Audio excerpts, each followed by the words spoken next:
Hi there, and welcome to Tammy Talk TV, where we share ways to live with purpose, passion, and perseverance. Today, it's Tammy Tip Tuesday, and on Tip Tuesday, we share one tip a week related to a common theme. Our current theme is how to get super sleep.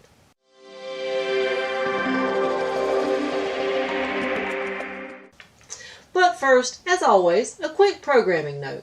If you're watching this Tip Tuesday as part of the Everyday Vacay Cyber Seminar Series, just be aware that these bonus videos are part of our public YouTube channel, unlike the classroom videos in which the comments are contained to the classroom.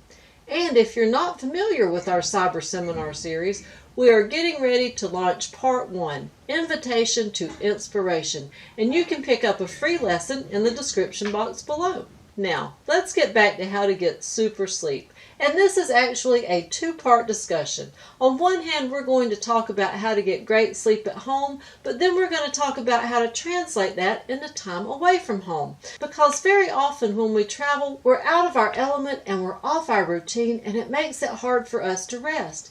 And when we don't rest well, that makes it hard for us to enjoy our time away from home. So we're going to talk about strategies to sleep well at home and then how to translate those strategies to time away from home. And stay tuned till the end of the segment when we will have an update on our bus conversion. Because, as you may know, James and I are converting a short bus for travel. So I'm going to take you outside and give you a quick update at the end of the video. But before we do that, let's talk about tip number 1.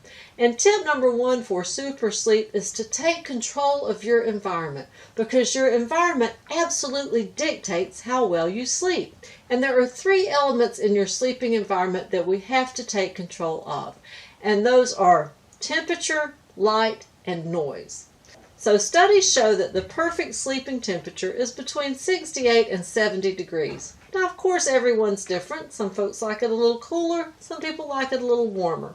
But for the most part, between 68 and 70 makes it cool enough for us to sleep with a cover, however, not so cool that we wake up cold during the night. So just check the thermostat before bed and make sure it is set for your optimum sleeping temperature. And the second element of our sleeping environment is light. And light, especially white or blue light, sends an immediate signal to the brain that it is time to rise and shine. So if you get up at night and encounter a white or a blue light, then that's going to instantly send that signal to your brain that it's time to get up. So if you have to sleep with a night light, one with a red bulb is least disruptive to your sleeping patterns because red is the light that is least disruptive to sleep. Blue light is what's emitted by electronics. So if you're sleeping with a television or a computer on, then you're encountering that blue light when you wake up, and it could very well be keeping you awake during the night. So if you have to sleep with a night light, just choose one with a red bulb and make sure all the lights and electronics are off when you go to bed. And the third element of our sleeping environment that we have to take control of is noise. And noise is a double-edged sword, because loud jarring noises either wake us up or keep us awake during the night.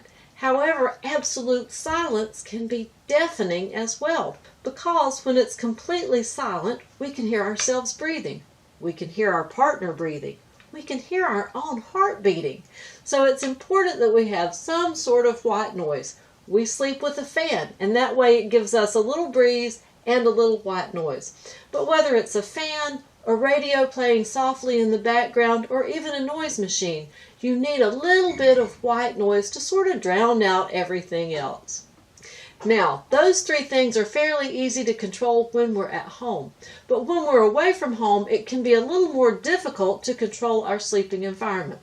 So I have learned that when we travel, I always take 3 things: an electric fan, foam earplugs, and a sleeping mask. That way I have control over temperature, light, and noise, the 3 most crucial elements of my sleeping environment, and that allows me to rest pretty well. So there's your Tuesday tip for how to get super sleep, both at home and away. Now, let's go outside and check on James and see how that bus conversion is coming. But first, don't forget to like, subscribe, and hit that notification bell so that you get a reminder when we post a new video. Okay, I'll see you outside.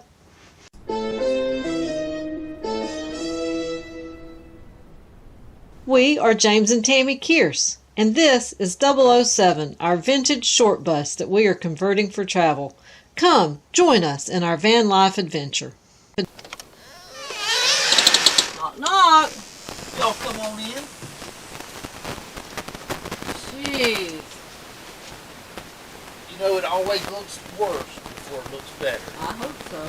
So, I know what you're thinking. Tell me what you're doing. Well, you should know what I'm doing. I'm trying to cover it all up for you. The bolt garden. The bolt garden, that is. Yes. I'm gonna frame this in. Put a ceiling in here to cover the bolts. And while I'm at it, I think I'm gonna install a small fluorescent light. But I'm getting my measurements. That's what I'm doing now. You want to tell me about what this says right here? Oh well, you know, there was a buzzer here for the escape hatch, but I couldn't get power to it. And so when I went to searching the wires out, I found a wire, but there's no power going to that one either. It's as if it was never installed. So I chased it down and wired it up so I've got power here to a wire that's already ran. And I'm just about to put the max air fan to it. And then I can close that. After I get me a stereo to mount in there. And I'm going to close this all in too, the bolt garden. Stereo will be mine. Some of the longer bolts I'm going to snip off with my bolt cutters. Because I shouldn't never have to take that off again. So, but this I won't have to cut those off. And with the, now take the lift the cover off.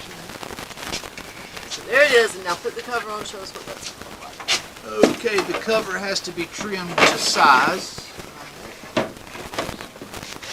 But there will be a ceiling coming off the cover all the way around one solid piece of wood that will flush out here. Not much is going to have to be trimmed off of this. Right. And that's still going to give us plenty of headspace because we're short. Sure. Since I saw you coming, I thought I'd show you this little thing. I'm using it for a step stool because I am short. But our clothes are going to go in totes. Or we can do food in one. And then we'll hold two of them. There and here. Side by side. So one side's mine, one side's yours. Until next time, have a good one.